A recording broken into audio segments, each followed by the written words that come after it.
Here are 7 things that you can do to change your life in the next 6 months. These are things that you can try and start literally like this weekend. Idea number 1. A quote that I think about a lot is how you spend your days is how you spend your life. And I truly think it is so worth your time to put effort into making your day-to-day feel more fun. And one way to do that is through mini quests. For example, right now I am documenting and trying to find the best matcha on the Gold Coast. So there's a girl in Melbourne who, for giggles, she does rankings of the public toilets in Melbourne. You might rate your local bookshops based on the ambience or public picnic spots. Pick something that you can get invested in and make it your mission to find like the best, the coziest, the most fun blank. This is one of those underrated life-changing activities. You'll hear it and be like, well, that's so simple. Like, how would that really change your life? But there's actually so much potential in this. For example, it's actually been shown that the more variety you get in your location during the day, the happier you are. Like, it makes a difference in your day-to-day happiness. Also, luckier people do more random stuff. You are more likely to bump into someone at random, the love of your life, your potential new best friend, if you are putting yourself into new and different locations regularly, and this kind of forces you to do that. Doing this will help you to create more community in your life because you will start to find places that you're like, oh, I love going to that place, and when you go to it more regularly, you'll start to become known. Like, people will be like, oh, I recognize you. And you might not think that those little touch points are that important, but they are. It's actually been shown that like little interactions, little touch points with strangers can really impact your happiness. Obviously, like, yes, your close connections, so important, but interactions with strangers and acquaintances can be just as important for your mental health. The next thing to do for the next 6 months, if you're like, yes, I really want to make change in the way that I spend my time, which is the way that I spend my life, is to regularly ask yourself the question, do I want to be doing what I'm doing right now? Am I having a good time? Is this a 7 out of 10 experience? Do this like mid TikTok scroll when you are procrastinating. Do this, because as soon as you realize that you are doing something over and over that you don't really enjoy doing, like at the whim of your brain, simply because like your brain's been trained to like crave the dopamine or whatever, you'll start to go, no, I don't want to be doing things that I don't want to be doing. It also breaks the little habit loop, particularly if you use this question for procrastination, because if you are mid scroll and you ask yourself, am I having fun right now? And every time the answer is actually no, and you don't just think that, you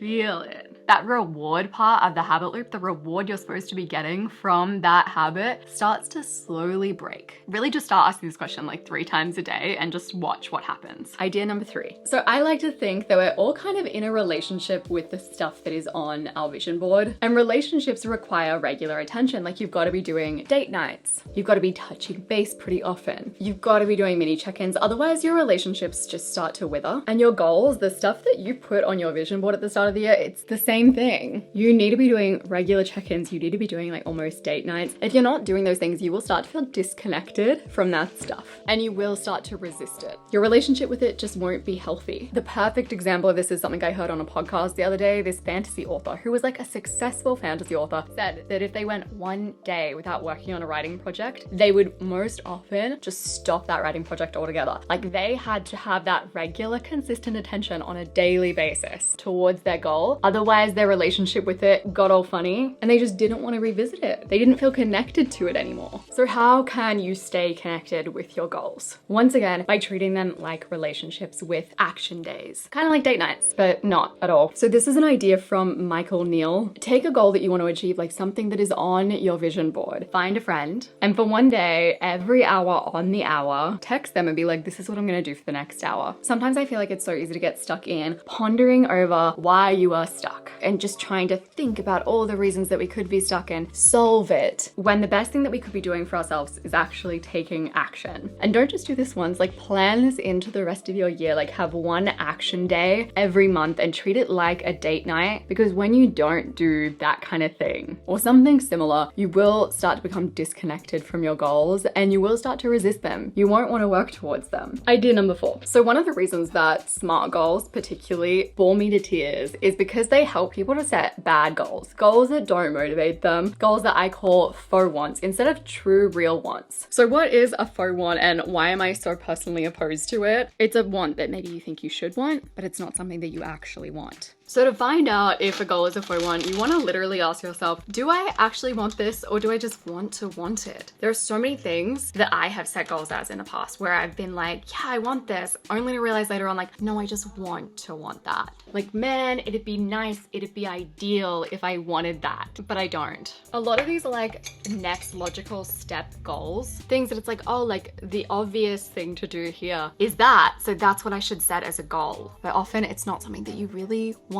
Barbara Sher also gives this advice that I think about all the time. She says, so to find what you love, simply use the same technique you use every day to decide what you want to eat. Think of pizza, wait for a response from the inside. When you think of the stuff that's on your vision board, what response do you get from the inside? Like, do you get like a craving for that thing? Are you like, yes, like I need that? Do you really genuinely want the stuff that you say you want? In the words of Michael Neal, it is easy to create what you really want than what you think you can get. If you are in the mid-year reset mindset and you're like, yes, I want to set some goals for myself for the end of the year, I want to change things up, I created the Life Map Vision and Goal Planning Workbook for you. When people are like, what is the Life Map? I kind of describe it as similar to the 12-week year. It's really a goal setting system. I would say that it's a little more vibey, a little more intuitive, a little more woo, but not woo at all. It's a mixture of a workbook as well as an ebook. So you've got pages where you'll learn new things and then you'll have pages where you'll actually put those learnings into practice. You get the Life Map workbook, but also a little video guide, kind of like a podcast version of the workbook, some daily and weekly planning pages, and a Life Map date guide. Idea number 5. So the next idea takes from the podcast How to Be Fine, which has this series called By the Book. And in this series, they take one self-help book and they live by that book. Like, they take that advice so seriously. They follow all of the steps, they put it into practice.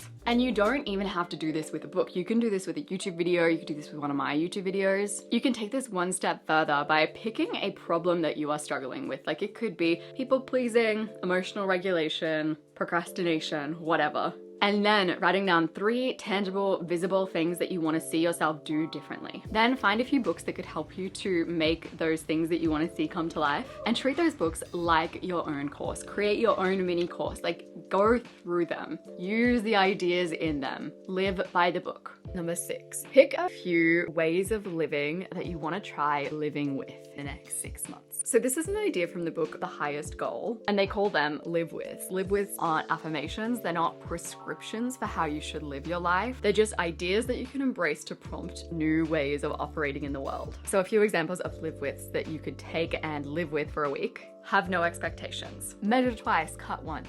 Under promise, over deliver. Don't worry, just do it. None of these are necessarily the right ways to live. I could embrace none of those ideas and still live a great and wonderful and full life. But embracing a live with is about experimenting. It's about seeing how those live withs feel for you. And it's not that every single live with that you take on changes your life, but it might change your way of thinking slightly. There could be some live withs that you totally disregard. You're like, never want to do that again. There could be other live withs that you're like, damn, that's a way of living that I really want to take on. Actually get a little notebook as you experiment with your live withs. Take notes, see how they feel. And whenever you're making decisions, whenever you're planning your day, think about your live with. Really just use live with as an opportunity to become a curious scientist in your life. You're just testing out different ways of approaching life and seeing how they feel for you and when they make sense and when they don't make sense. You don't need to be like, okay, I picked a live with, I'm gonna do it for the next 6 months. Instead, just commit to a week. You might end up committing to months. You might end up committing for the rest of your life, but start with a week. Idea number 7. So much content on changing your life is very self-focused. Like, do this self-care habit for 6 months and your life will change.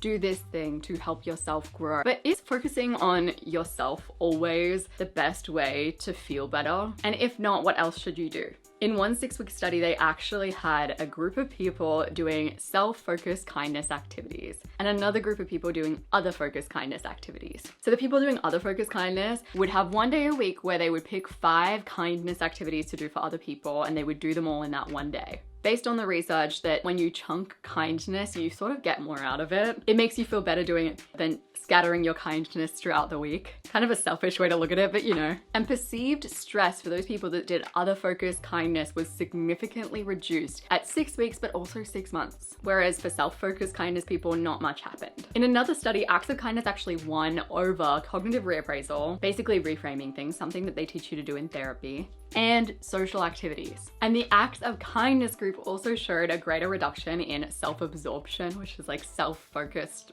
thinking over the cognitive reappraisal group, which just makes so much sense. So to change your life, to up your mental health, increase your resilience when it comes to stress, pick a day a week or a day a month where you do 5 kindness activities. Literally go through like the people that you know and love in your head and ask yourself, what can I help them with? What would make their life better today? If you liked this video, you're definitely gonna like my video on how to upgrade your life in the next 6 months. That is gonna be linked on the screen. I appreciate you so much and I'll see you soon.